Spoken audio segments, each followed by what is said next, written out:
भक्तिमय होगा कटनी। 16 मई से शुरू होगा 18 महापुराण पारायण एवं महारुद्र यज्ञ। संस्कारधानी कटनी में आध्यात्म की एक भव्य सरिता बहने वाली है। भागवत सेवा महारुद्र यज्ञ समिति एवं समस्त शिष्य मंडल के तत्वाधान में परम पूज्य डॉक्टर रजनीश शास्त्री जी के मुखारविंद से अष्टादश 18 महापुराण पारायण, असंख्य पार्थिव शिवलिंग निर्माण और श्रीमद् भागवत महापुराण महारुद्र यज्ञ का भव्य आयोजन होने जा रहा है। यह आध्यात्मिक महोत्सव 16 मई से 22 मई 2026 तक श्री शंकर मंदिर मसोहरा जी का बगीचा शिवनगर में आयोजित किया जाएगा। भव्य शोभा यात्रा से होगा शुभारंभ।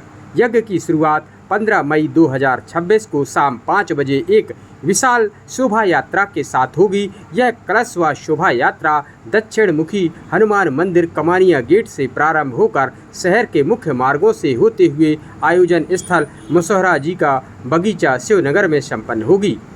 आयोजन की मुख्य रूपरेखा श्रद्धालुओं के लिए 7 दिनों तक चलने वाले इस कार्यक्रम का समय निर्धारण कुछ इस प्रकार किया गया है, जिसमें प्रातः 7 बजे से 10 बजे तक अष्टादश महापुराण पारायण एवं असंख्य पार्थिव शिवलिंग निर्माण, तत्पश्चात विधि विधान से रुद्राभिषेक पूजन, शाम 5 बजे से रात्रि 8 बजे तक पूज्य डॉक्टर रजनीश शास्त्री जी द्वारा श्रीमद् भागवत कथा एवं पुराणों का सारमयी प्रवचन। आयोजन समिति एवं शिष्य मंडल कटनी के समस्त धर्म प्रेमी जनता से आग्रह किया है कि इस दुर्लभ सत्संग और महारुद्र यज्ञ में सपरिवार सम्मिलित होकर पुण्य लाभ अर्जित करें। रेपरा से कैलाश सेन की रिपोर्ट। जी, जैसा कि आपका कटनी में 18 पुराण का आयोजन हो रहा है, ये किस तारतम्य में और कब से आयोजित हो रहा है? सभी को जय श्री कृष्ण, जय श्री राधे। सर्वप्रथम तो आज मातृ दिवस है, तो आप समस्त पत्रकार बंधुओं को और समस्त शुभचिंतकों को मातृ दिवस की बहुत बहुत शुभकामनाएं।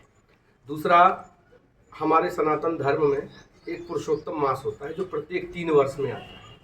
तो स्कंद पुराण में लिखा है कि कोई भी यज्ञ, अनुष्ठान, पुराण या कोई भी दान, कोई भी धार्मिक कृत्य यदि पुरुषोत्तम महीने में किए जाए तो उसका कई गुना ज़्यादा फल प्राप्त होता है। तो इसी तारतम्य में इस बार कटनी नगर में अष्टादश पुराणों का पारायण, महारुद्र यज्ञ और श्रीमद् भागवत कथा का आयोजन रखा गया है। 15 तारीख को कमानिया गेट श्री दक्षिण मुखी हनुमान जी से चांडक चौक को होते हुए मसोहरा बगीचा शिवनगर में ये कार्यक्रम संपन्न होगा। कलश यात्रा निकाली जाएगी और साथ ही 16 तारीख से प्रातः शिवलिंग निर्माण, 8 से 11 तत्पश्चात अभिषेक, संध्या के समय चूँकि गर्मी है तो गर्मी को देखते हुए 5 बजे से 8 बजे तक श्रीमद् भागवत कथा का वाचन होगा। साथ ही दोनों समय अष्टादश पुराणों का पारायण होगा। स्थान कहाँ पर भागवत जो हो रही हो उसका स्थान कहाँ? शिवनगर कटनी रविदास चौराहा के पास मसोहरा बगीचा है। वहाँ एक बहुत प्रसिद्ध भगवान शिव जी का मंदिर है, उसी प्रांगण में हो रहा है। आयोजक वगैरह इसमें? आयोजक समस्त शिष्य मंडल है हमारा जो कटनी का और अगल बगल का, सब लोग मिलकर इस आयोजन को कर रहे हैं। तो कटनी शिष्य मंडल के द्वारा ये आयोजन आयोजित है।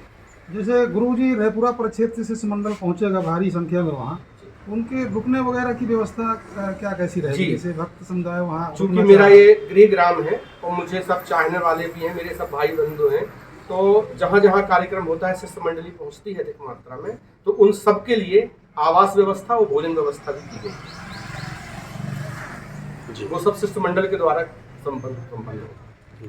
और गुरुजी समय क्या रहेगा, इसका शेड्यूल क्या रहेगा कथा का, पूजन का? सुबह से लेकर शाम प्रातः 8 बजे से 11 बजे तक शिवलिंग निर्माण एवं सभी पुराणों का पारायण, 11 से 12 अभिषेक, 12 बजे भोलेनाथ का विसर्जन होगा। तत्पश्चात 12:30-1 बजे तक मध्याह्न का भोजन प्रसादी होगी। तदनंतर संध्या के समय, चूँकि अब देख रहे हैं ग्रीष्म ज़्यादा प्रभाव है, ज़्यादा गर्मी है, इस धूप से बचने के लिए संध्या के समय 5 से 8 तक श्रीमद् भागवत का पारायण होगा। साथ ही संत सम्मेलन, हमारे क्षेत्र के जो विशिष्ट संतजन हैं वो सब उस कार्यक्रम में अपना आशीष प्रदान करेंगे। गुरु जी के सानिध्य में जो कार्यक्रम भव्य और दिव्य होने वाला है, उसमें मेरा आग्रह सभी से ये है कि हम इस क्षेत्र से भी सभी लोग वहाँ दर्शन के लिए जाएंगे और आध्यात्मिक रूप से अपने आप को, अभी गुरुजी ने बोला कि आध्यात्मिक रूप से जब आप मजबूत होंगे तो आप हर क्षेत्र में मजबूत हो सकते हैं।